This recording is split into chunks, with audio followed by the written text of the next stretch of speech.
Thank you for taking time to speak with me today. Thank you for being interested in us.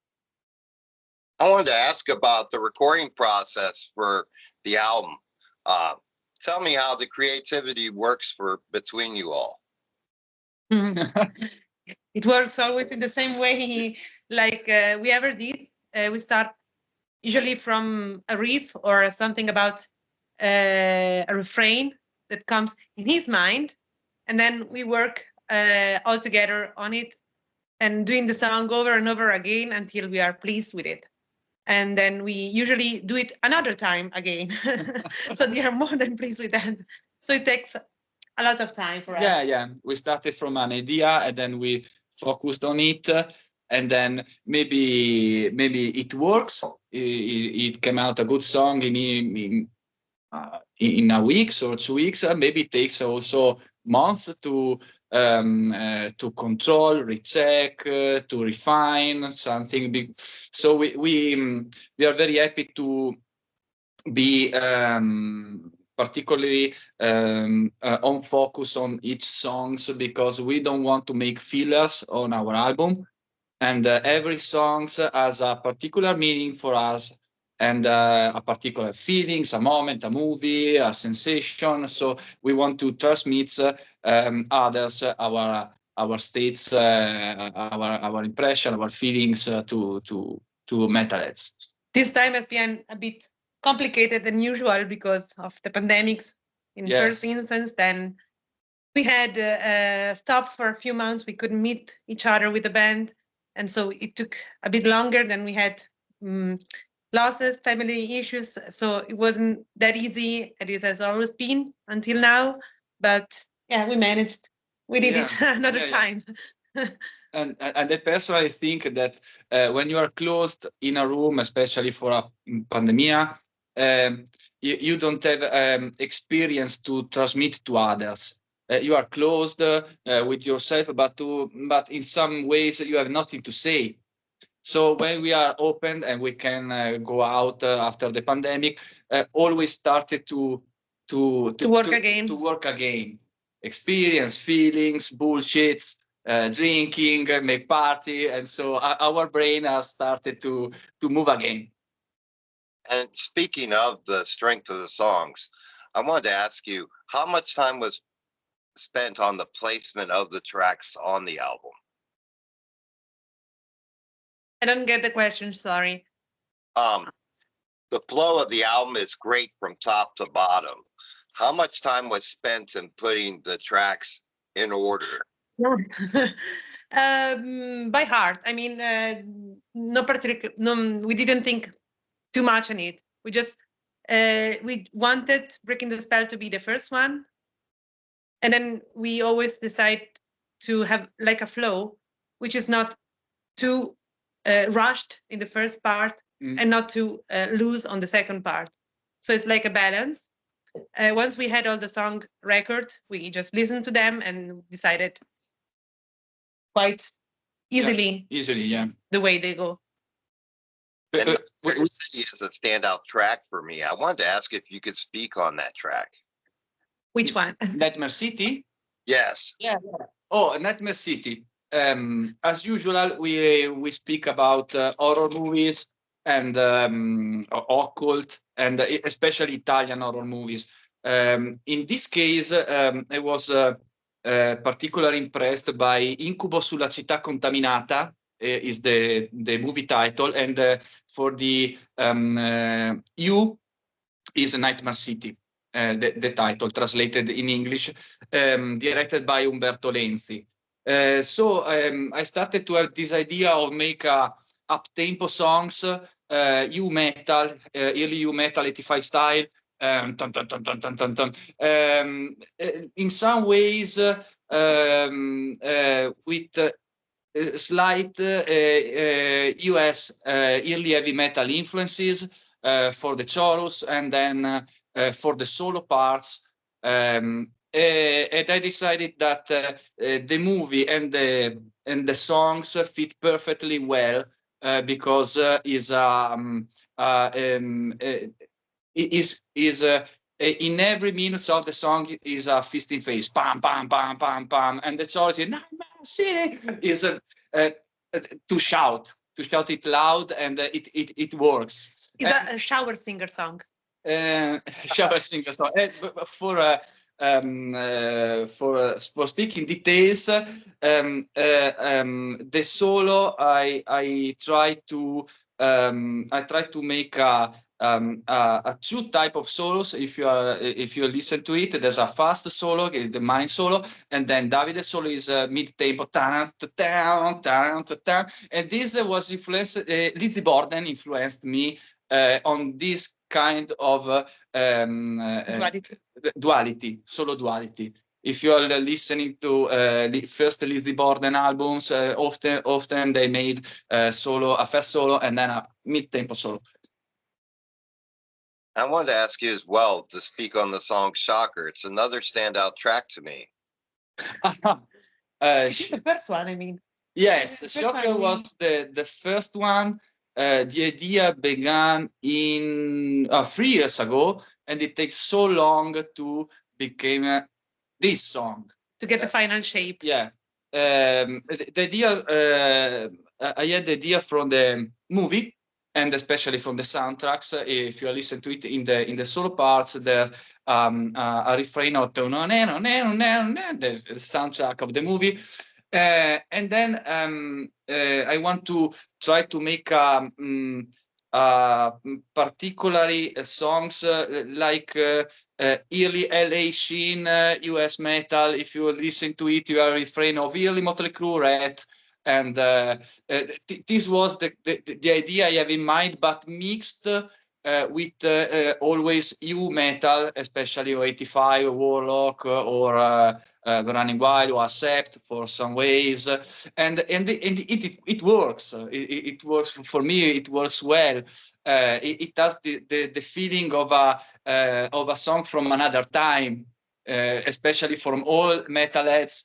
They say, "Wow, oh, we are not in '84." Oh.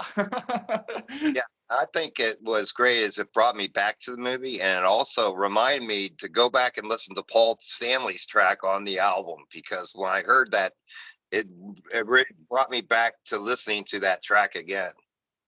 Thank you. I'm Thank you. happy, glad you like it. Yeah. I wanted to ask you, as far as inspirations, we talked about 2 songs and 2 movies. Would you say that movies are a main inspiration in your writing? Yes, of course. Horror movie. Yeah. Horror, especially Italian horror movies by the 70s and 80s. Yeah. Have always been an inspiration since the very first record. Yeah. Then so like occultism and all what happened in our scene between us, in our lifestyle. Those are the main inspiration for what we do. Reckless, rebellion, crash the world and not to be crashed by the world. I wanted to ask you as well, could you speak on the album artwork and the artist that was involved in the project? We have always have the same man involved in the project, which is him. Yeah. I do the artwork because I want to check every parts of the records, and because I think the artwork is a mirror of what the album has to transmit to the people. Okay, in this case, but in all our artworks, we don't like a colorful artwork. I don't want a rainbow in my room. I want I prefer to have a linear, minimal cover art, like bootleg. If you have in mind some early bootlegs from I don't know, Merciful Fate or Rat or Motley Crue or what, every bootleg are very simple. And in a world when bands try to have the most professional artwork, the most colorful artwork, I want to have a step back and transmit that a simple artwork like New York, US New York band, the album Carry the Torch, or Max Lynx, if you know them. or Fortress from US. They were simple artwork. Not you don't have to have much on the cover. It's the message, not the color. Okay, the feeling. When you pick up the cover, you see an 80s cover, red, white, like sci-fi movies from the 80s, and Japanese kanji written on the back, linear, simple. And you say, oh, wow, what the fuck? And to me, when it comes to me, as long as we have a skull and a pentacle involved, it's always good. And the album is a good time out. It's an album to put on and enjoy. It's not something that we need the drawing of the 7 C's. It's good time music. It's music to get into and enjoy and rock out to. And the album reflects that. Thank you. Thank you. Thank you.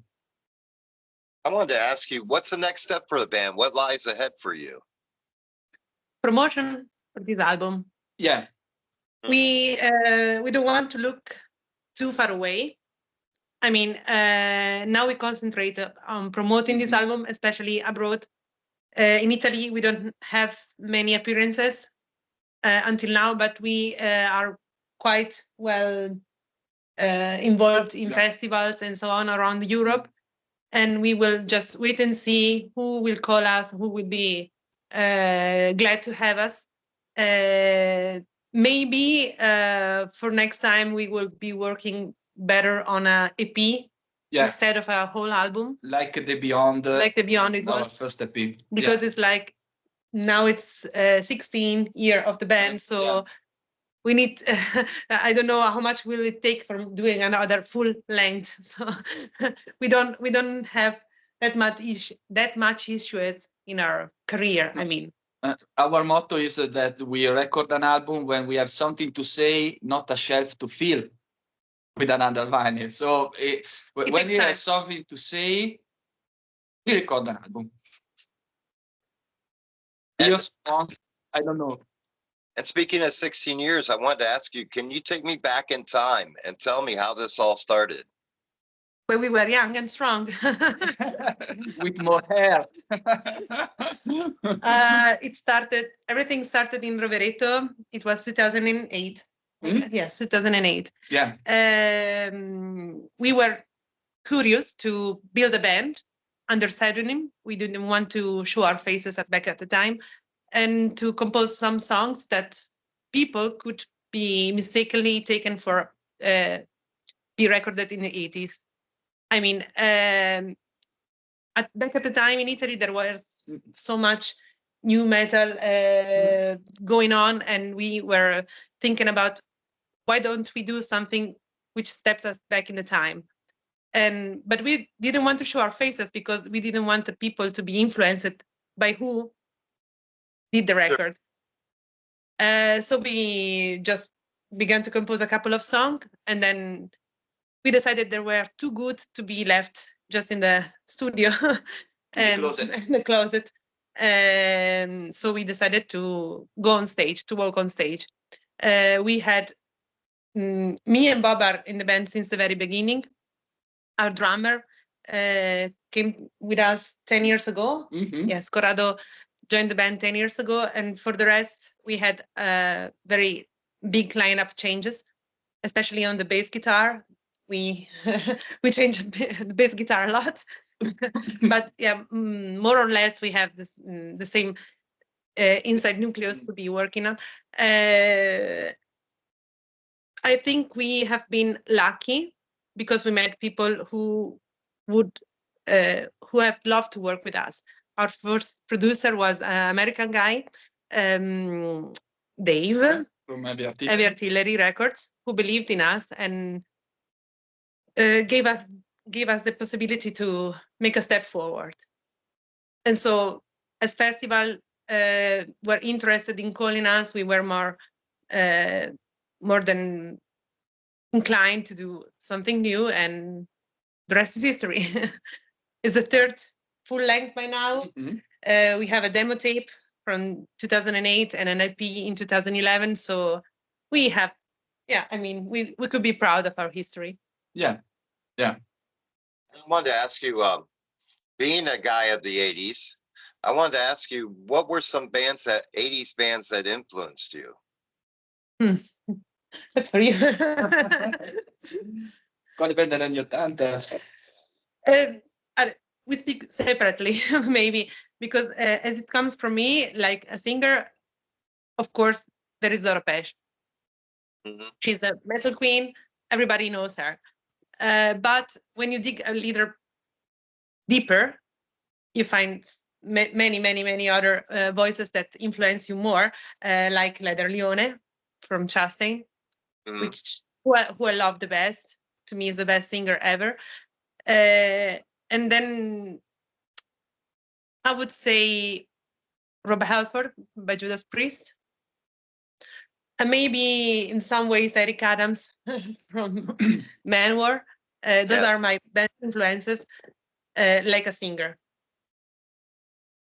Yeah. And for you? Oh, for me, but from the start, I am a heavy metal collector. So I like to collect from the mainstream to the most rare records on vinyl. So we have here at home a quite good collection of. So I 888. 888. So I have so many bands that influenced me in my life. I don't want to speak of mainstream bands because okay, it's easy to say Judas Priest, Iron Maiden, Megadeth, or Metallica, or something. I want to speak about underground or more particular bands that have made for me a very good feeling and influenced me in my composition minds and so on. US Halloween from Detroit. I like the band, the records. They are very good band, quite Motley Crue style, but heavy metal. I like their works. For me, are great bands. Then I don't know if you know them. Mega Attack. No, I They do. no, you do. I do not. Do not. Mega Attack. They make an album called Road Delivery. As a US band is the type of heavy metal I like. High pitched vocals, but not progressive like Fates Warning or so on. Very straight to the point. Very rough. And then another super band I like, Medieval Steel. Oh, They yes. made Medieval Steel, and then I discover for this album, and I want to have the records. I don't know if you know them. Bikron. They made only one 7 inches with 2 songs, King of the City. And they are like are quite LA scene heavy metal. I see. Oh wow, that's so cool. This is from the underground, and then the other Motorhead naturally, or Running Wild, or Accept. But this is too banal to speak about the mainstream bands. I want to have only particular. I wanted to ask you as well, along your journey, what do you feel has been the best advice that has been given to the band along the way? An advice we didn't took so seriously when it was given to us. It was given by Dave, our first producer. Yeah. He told us back in the time, be active, be present on social media, be reachable by the people, and just get the interest in you and your band going on. He told us, if you do something, if you rehearse with your band, or if you do a live or something together, just post a picture of you, a small video of you, be there. Let the people know you, even outside the stage. And to be honest, we didn't took it so seriously, but social media were something different back in the days. Nowadays, I do regret a bit, because I see that it makes you gain you more attention, makes you reach you more people if you are active, if you are there. And we struggle a bit because we are we are millennials and not so good in technology. So it's not that easy, the easiest part for us, but we are working on it. Yeah, we are becoming good in that. The other good advice was to just work with people that trust in you, and the trust for the people. And this goes for the whole project. I mean, people you play with, people you work with, people you follow, and organizers and so on, and of course producers. Nowadays we work with a guy from Germany, Florian, Time Victim Production, who is he's a guy like us.